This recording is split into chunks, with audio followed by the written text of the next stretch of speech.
Well, hello, YouTubers, Facebook, Patreon, and Twitter. This is Katherine Johnson, servant of the Lord and your honorable servant. I want to thank you for joining me today. If you like what you hear, give me a thumbs up and subscribe.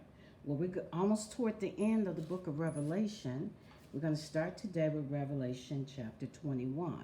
And in Revelation, we're going to talk about, in verse 21, about the new Jerusalem. And this is God's restoring the believers to the Garden of Eden. So, it's beautiful. Usually, what I do is I read the scriptures and then I expound on them. So, I want you to go get your Bibles to follow me in Revelation chapter 21. And I saw a new heaven and a new earth. For the first heaven and the first earth were passed away, and there was no more sea. And I, John, saw the holy city, New Jerusalem, coming down from God out of heaven, prepared as a bride adorned for her husband. And I heard a great voice out of heaven saying, Behold, the tabernacle of God is with men, and he will dwell with them, and they shall be his people, and God himself shall be with them, and be their God. And God shall wipe away all tears from their eyes, and there shall be no more death, neither sorrow nor crying, neither shall there be any more pain, for the former things are passed away.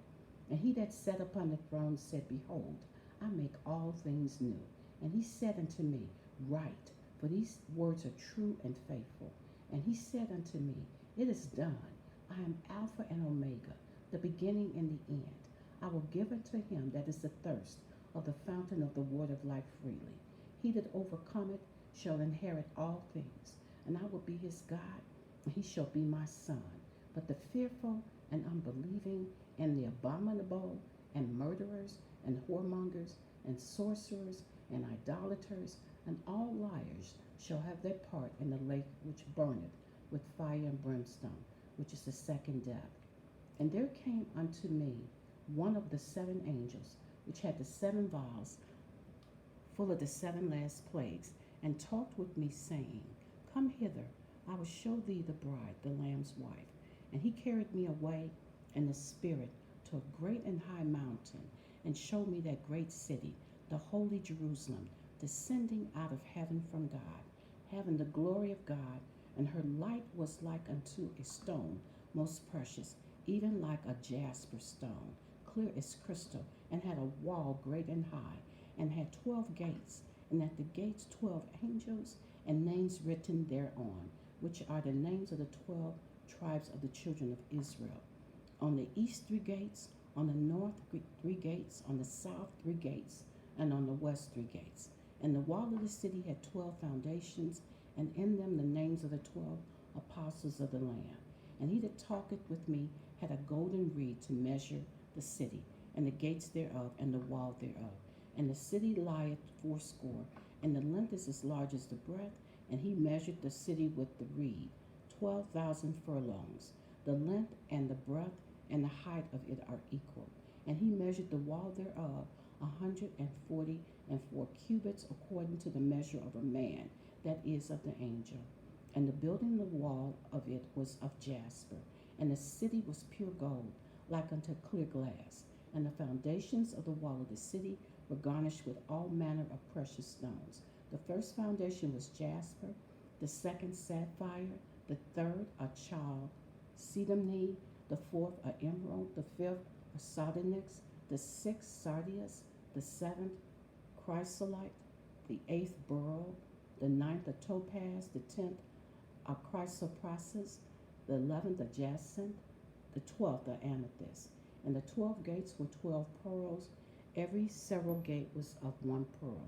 And the street of the city was pure gold, as it were transparent glass. And I saw no temple therein, for the Lord God Almighty and the Lamb are the temple of it. And the city had no need of the sun, neither of the moon to shine in it, for the glory of God did lighten it. And the Lamb is the light thereof. And the nations of them which are saved shall walk in the light of it. And the kings of the earth do bring their glory and honor into it. And the gates of it shall not be shut at all by day, for there shall be no night there. And they shall bring the glory and honor of the nations into it, and there shall be no wise enter into it anything that defileth, neither whatsoever worketh abomination or maketh a lie, but they which are written in the Lamb's book of life. Now I'm going to expound on this. Verse 1. And I saw a new heaven and a new earth. For the first heaven and the first earth were passing away, and there was no more sea. This is the heavenly Garden of Eden being restored. There will be no oceans of water, increasing more land to be inhabited by the redeemed. Verse 2, and I, John, saw the holy city, New Jerusalem, coming down from God out of heaven, prepared as a bride. This contains the bride's character. It refers to the church of all the redeemed over the ages who live forever in that holy city, adorned for her husband. The holy New Jerusalem will be coming down to the new heaven and the new earth. The old heaven and earth was no more. Verse 3, and I heard a great voice out of heaven saying, Behold the tabernacle. This is the dwelling place, the original symbol of God dwelling with his people, of God is with men, and he will dwell with them, and they shall be his people, and God himself shall be with them and be their God. In this eternal state, we will not only enjoy fellowship with our saved loved ones, we will have actual fellowship. We will walk and talk with God himself. Verse 4, and God shall wipe away all tears from their eyes, and there shall be no more death, neither sorrow or crying. Shall there be any more pain? For the former things are passed away, and all things made new. God recreates his creation for his children to enjoy for eternity. We will know peace and joy. There will be no reason to cry. The devil is in hell. There's no more fear. The effects of the curse are removed. There will be no more death. The believers will live eternally. Verse 5, and he that sat upon the throne said, Behold, I make all things new. And he said unto me, Write, for these words are true and faithful. God is saying he makes all things new. He transformed the old into new things. Jesus commands John to write because all he has shown is true. Jesus is the truth. Verse 6, and he said unto me, It is done. This Greek word means divine finality. This is God's promise that this new state is eternal. I am Alpha and Omega, the beginning and the end. This is the first and last letter of the Greek alphabet, the sum of all things. God the Father, just like Jesus said on the cross, I will give unto him that is athirst of the fountain of the water of life freely. The water of life is Jesus. I want you to read Matthew chapter 5, verse 6. A citizen of heaven is one that thirsts, recognizing their spiritual need. Verse 7, he that overcometh shall inherit all things, and I will be his God, and he shall be my son. An overcomer is one who exercises saving faith in the Lord Jesus Christ. If we are faithful unto Jesus despite opposition, we will inherit all that Jesus has. He will claim us as his own, as his son. We will inherit eternal life. Read Revelation chapter 2 and chapter 3. Verse 8, but the fearful, unbelieving, fear is not of God. It is the opposite of faith. We have to believe that Jesus is our Savior. And the abominable. These are defiled, polluted, evil, wicked, and murderers. These are planned killings of those that hate their neighbors. And whoremonger, physical and spiritual perversion, and sorcerers, occult and drugs, and idolaters, anything or anyone you put ahead of God. And all liars, people that tell untruths, causing harms to the lives of others. Those whose lives are characterized by the above show that they are not saved. They shall not enter the heavenly city. They have their part in the lake which burneth with fire and brimstone, which is the second death. Verse 9 through 11. And there came unto me one of the seven angels, which had the seven vials full of the seven last plagues, and talked with me, saying, Come hither, I will show thee the bride, the Lamb's wife. One of the seven angels poured out the vials, carried John away in the spirit to show him the bride. This was a vision seen 2,000 years before it occurred. The Lamb's wife, which is a new Jerusalem, like a bride. The redeemed are forever with God and the Lamb. Verse 10. And he carried me away in the spirit to a great and high mountain, and showed me that great city, the holy Jerusalem, descending out of heaven from God. This city was where the bride of Christ, the church, will live forever. Verse 11. The most dominant characteristic of the holy city is the full manifestation of God's glory. This compared to a precious clear jasper stone, mostly reddish, with various other colors, an image of God's glory, God's presence with his people. I want you to read Ezekiel chapter 8, verse 11. Verse 12 through 14, it had a great wall and high and had 12 gates. This is replica of the earthly Jerusalem. 12 tribes of Israel, and at the gates 12 angels are stationed to attend God's glory and his people. The names written thereon, Jews and Gentile believers, will all be a part of the family of God and share eternity as one. The names of the 12 tribes of Israel and the New Jerusalem. I want you to read Matthew chapter 19, verse 27 through 30. King David will be over the 12 apostles. I want you to read Ezekiel chapter 34, verse 23 through 24, verse 37, verse 24 through 25. Verse 13, the gates. On the east 3 gates, north 3, south 3 gates, and west 3 gates reminds you of how the tribes camped around the tabernacle in Numbers chapter 2, and how tribal land would be allotted in the Millennium Temple. I want you to read Ezekiel chapter 48, verse 14. And the wall of the city had 12 foundations, and in them the names of the 12 apostles of the Lamb. Christianity was established by Jesus through the 12 apostles. The stone symbolizes God's covenant relationship with the church, of which the apostles are the foundations of. Verse 15, and he talked with me. He that talked with me had a golden reed to measure the city and the gates thereof, and the wall thereof. All the measurements show the importance of what belongs to God. Ezekiel read chapter 40, verse 3. Verse 16, and the city lieth 4 square, and the length is as large as the breadth, and he measured the city with the reed 12,000 furlongs. The length and the breadth and the height of it are equal. 4 square means the city is a cube. 12,000 furlongs, that's like 1,500 miles, 1,500 miles square, and 1,500 miles high. The dimensions are equal to the east border of the United States to Colorado on one side, and from Canada to the south border of Florida on the other side. It's large enough to inhabit all the saints from all history.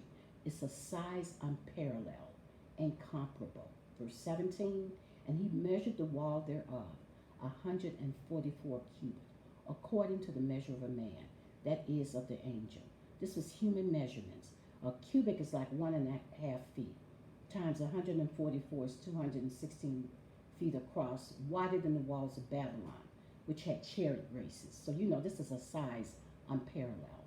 Verse 18, the building of the wall of it was of jasper, and the city was pure gold, like unto clear glass. Jasper is a diamond like stone, as clear as crystal. The city was pure gold, like clear glass, allowing God's glory to radiate throughout and light up the entire city. Verse 19 through 20, and the foundations of the wall of the city were garnished with all manner of precious stones. Jasper is diamond. Sapphire is a brilliant blue stone. Chalcedony is a sky blue stone with colored stripes. Emerald is bright green stone. Sardonyx is red and white striped stone. Sardius is various shades of red. Beryl is shades of green, yellow, and blue. Topaz is a yellowish green stone. Chrysoprasus is a gold tinted green stone. Jacinth is blue or violet colored. Amethyst is a purple stone. Bright stones reflect the shining brilliance of God's glory into a beautiful spectrum of colors that will flash from New Jerusalem throughout the universe. Unimaginable, unparalleled beauty. Verse 21, And the 12 gates were 12 pearls, and the streets of the city were pure gold, as it were transparent glass. Each gate will be one pearl, large enough to cover the gateway to the city. The streets are made of the highest quality, purest of transparent gold, gold not found on earth. Everything is transparent in the eternal city to let the glory of God's light in. The eternal holy city of beauty, magnificent, eternal city of untold wealth, because God owns all wealth. God puts precious stones in its foundations, so believers will walk on precious metals and streets of the purest of transparent gold. Verse 22, and I saw no temple therein, for the Lord God Almighty and the Lamb are the temple of it. No temple therein. There will be no need for a church to go anywhere to worship God. God and the Lamb are the temple. Believers will be constantly in his presence to worship, fellowship with God eternally. Verse 23, and the city had no need of the sun, neither of the moon to shine in it, for the glory of God did lighten it, and the Lamb is the light thereof. No more day and night, just one eternal day. The glory of God will illuminate New Jerusalem. The lamp will be the Lamb, Jesus. Verse 24, and the nations of them which are saved shall walk in the light of it, and the kings of the earth do bring their glory and honor into it. Nations are believers. People from every tongue and tribe and nation will be united as God's people, fully equal in the eternal city. Verse 25, and the gates of it shall not be shut at all by day. This is unrestricted access. No need to shut this city up. No more fear, no robbers and thieves. They don't exist anymore. The New Jerusalem will be a place of safety, refreshing, and rest from our labors. There shall be no night there. Eternal day. The light of God's glory will shine eternally in this city. Verse 26, and they shall bring the glory and honor of the nations into it. All of our earthly honors and glory shall be surrendered to glorify and honor God. And there shall in no wise enter into it anything that defileth, neither whatsoever worketh abomination, or maketh a lie, but they which are written in the Lamb's book of life. This is a holy city, a place of worship. There will be no evil of any kind. The Lamb's book of life are believers in Jesus who have their names written in this book. This is the end of Revelation chapter 21. Thank you for listening. I'll be back to you with the end. God bless you.